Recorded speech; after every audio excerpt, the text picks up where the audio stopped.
Now at 6, Ida's aftermath, what 2 local organizations are doing to help after the storm, as we now track potential impacts here at home. Plus, a student outrage in Nelson County, the 3 factors that caused classes to be canceled for a second day. And it's the end of the road for a community staple, why the famous Anthony's in Crystal Springs is shutting down.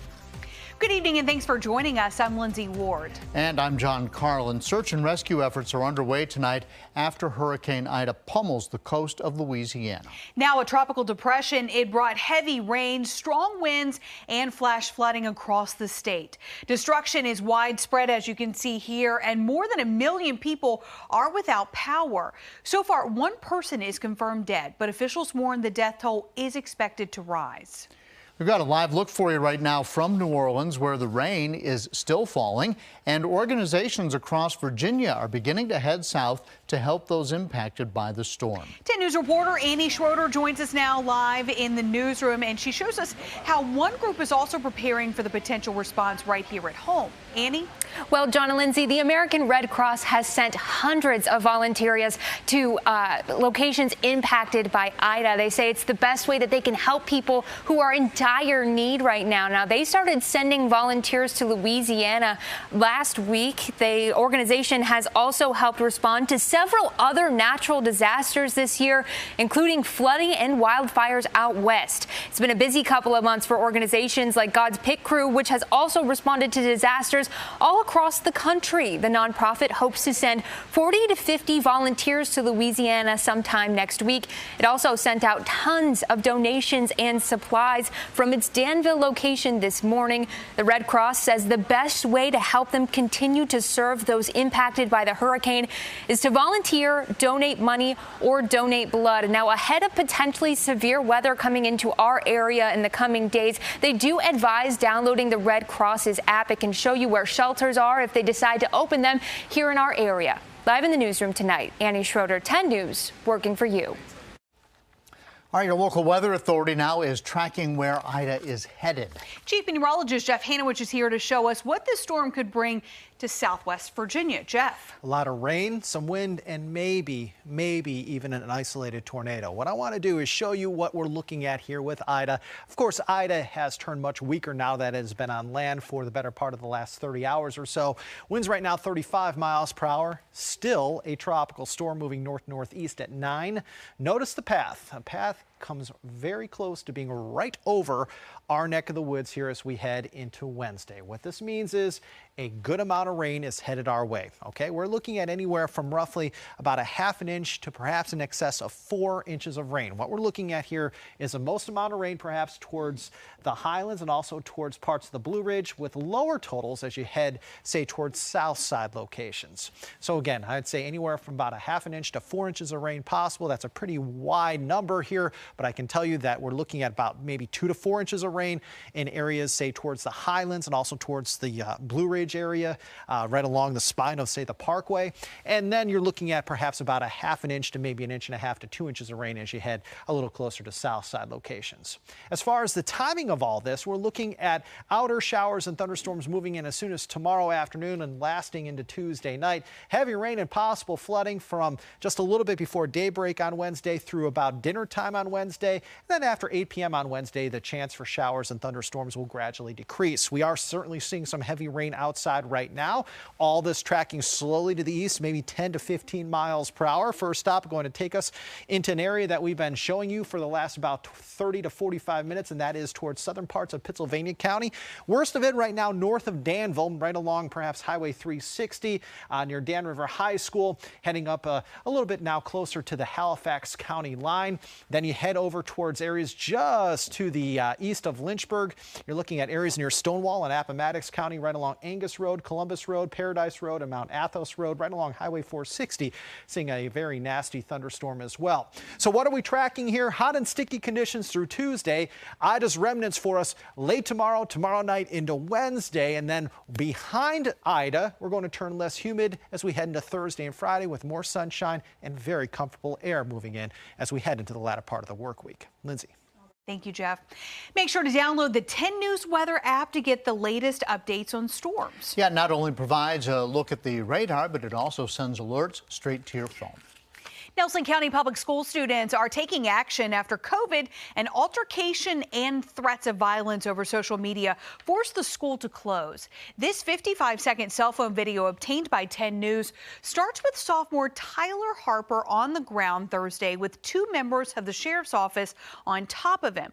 Harper's mother says her 15-year-old son was checking on a family member involved in an earlier incident. This comes after the district closed schools Friday because of COVID-19 precautions and an investigation into an altercation. The sheriff's office declined to comment, citing an ongoing investigation. We reached out to school leaders but haven't heard back yet. A post on the district's Facebook page says they plan to open schools tomorrow. And many schools across our region have been forced to close their doors because of COVID-19, but right now there are no outbreaks in the New River Valley.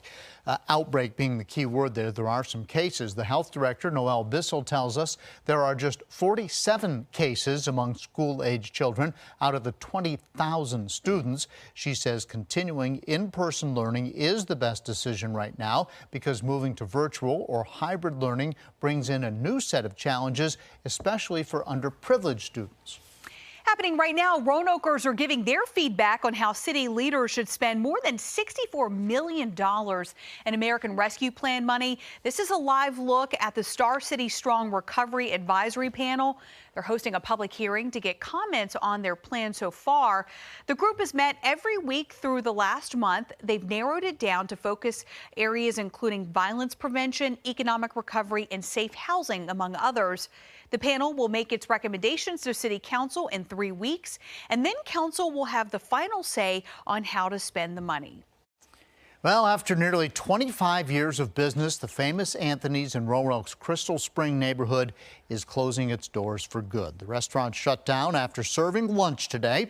Owners say the decision to close comes as COVID has affected staffing and food prices, making it difficult for them to make ends meet. But the employees who work at the Crystal Spring location will not be laid off. The staff will move to other famous Anthony's locations. Although it is the chain's smallest location, many longtime customers were upset by the decision.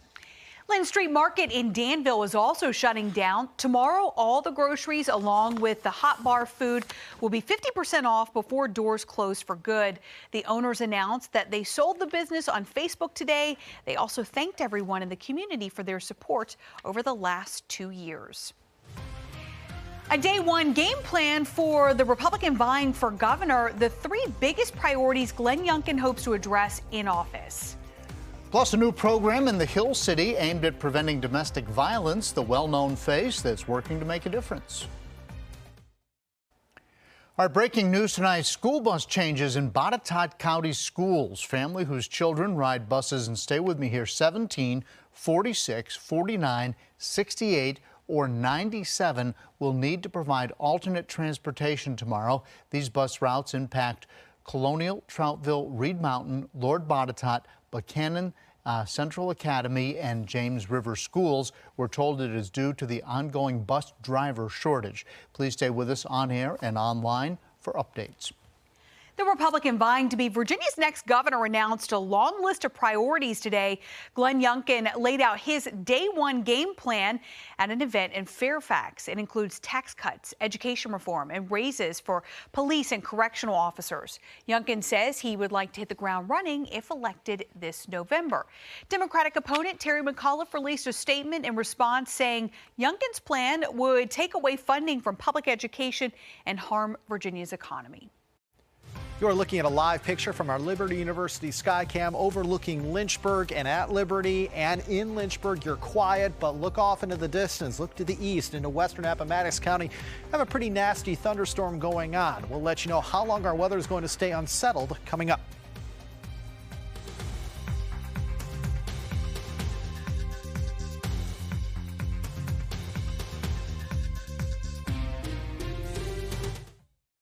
NBA player and college basketball standout is in Lynchburg tonight promoting a new program with the YWCA of Central Virginia. Sheehan Foster is helping to launch a prevention initiative called Amend Together.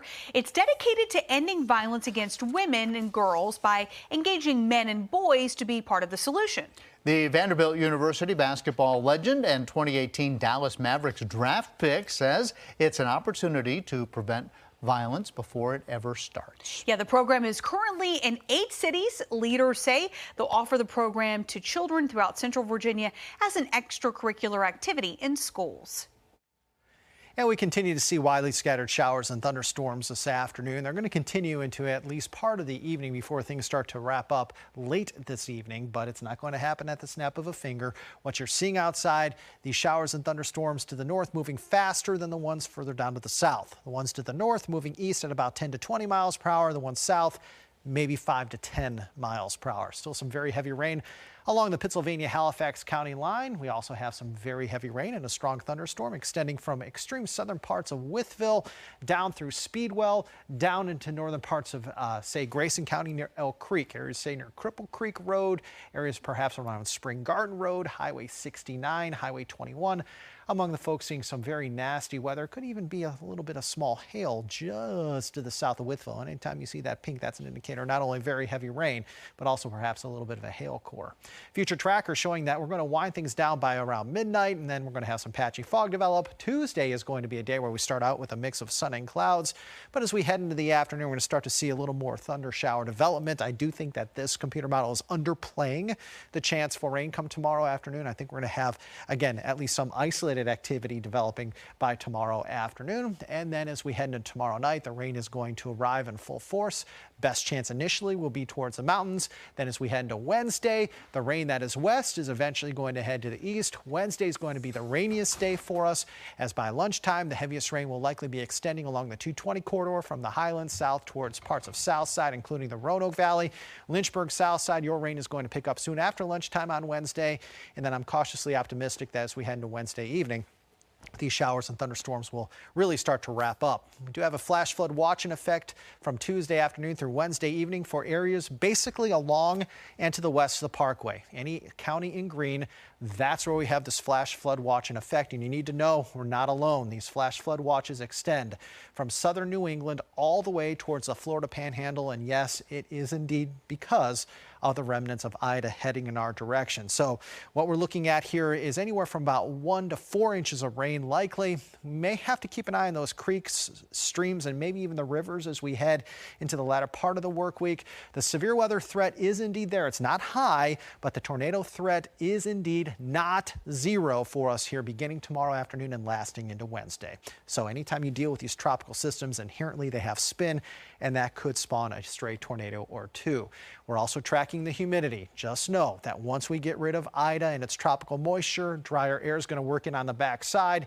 You're going to notice a complete change in air mass for us here as we head into Thursday and Friday. Highs in the lower 80s with the dew points going way down. It's not going to feel humid at all for us here on Thursday and Friday. A great Friday evening for high school football heading in our direction here in about 5 days. It is 85 right now in Lynchburg. It's 88 in Roanoke, 79 in Danville because you're wet, 87 in Martinsville. You're a little warmer there because you've seen a little more sunshine of late. It's 78 Hillsville and Galax. For tonight, the evening showers and thunderstorms will slowly dissipate. Overnight lows tonight 64 to 71. For tomorrow, warm, sticky. I think widely scattered showers and thunderstorms will form later in the day. Coverage area not especially large. That will change tomorrow night, though. Highs tomorrow, 70s and low to mid 80s in the mountains. Outside the mountains, 85 to 90. Your extended forecast. Lower 80s Thursday, Friday, then temperatures rebound mid to upper 80s by Sunday into Monday. Notice very dry weather for us Thursday through Sunday with skies mostly sunny, but just know, please stay weather aware from late Tuesday night into Wednesday. Make sure you have your local weather authority app in the palm of your hand. Appy. Thank you, Jeff, especially for that Friday forecast. Week 1 of First and 10 is in the books. That means our first player of the week, and it's game week in Blacksburg. We'll start to have a look at what the Hokies are facing on Friday night, next in sports. It is Player of the Week time. Friday night's action produced some interesting results as we transition from the COVID spring season to what at this point is something of a normal fall campaign. Lord Botetourt opened in Lynchburg carrying a 21-game regular season win streak. What they found was a rejuvenated Class 4 program with a junior quarterback worthy of recognition.